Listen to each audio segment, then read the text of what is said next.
lowercase I. Lowercase I starts at the dotted line, and it's smaller. It just goes from the dotted line down to the bottom, and then just like it's blowing a little bubble, it has a little dot at the top. So it goes from the middle line, dotted line, down to the bottom, with a nice little bubble on the top. You ready to do it? Yeah. Okay. Little line, little thin line from the middle line down to the bottom. Excellent. Oh, is it at the bottom? It goes all the way to the bottom. Perfect. And dot at the top. Perfect. Now all by yourself. You can do it. Start at the middle line. Middle line. Oh, don't do a capital. Start at this line right there. Okay? Little line down.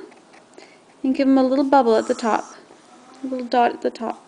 Perfect. I know how to do I actually. You do? Would you like to show me again? Oh, not at the top. Start at the middle line. Perfect. And oops, and the dot at the top. Make sure you don't go past that line. This doesn't get to break any rules. So middle line to the bottom line, middle line. Good, to the bottom line. And stop. Good, and a dot at the top. What a beautiful eye. Good job.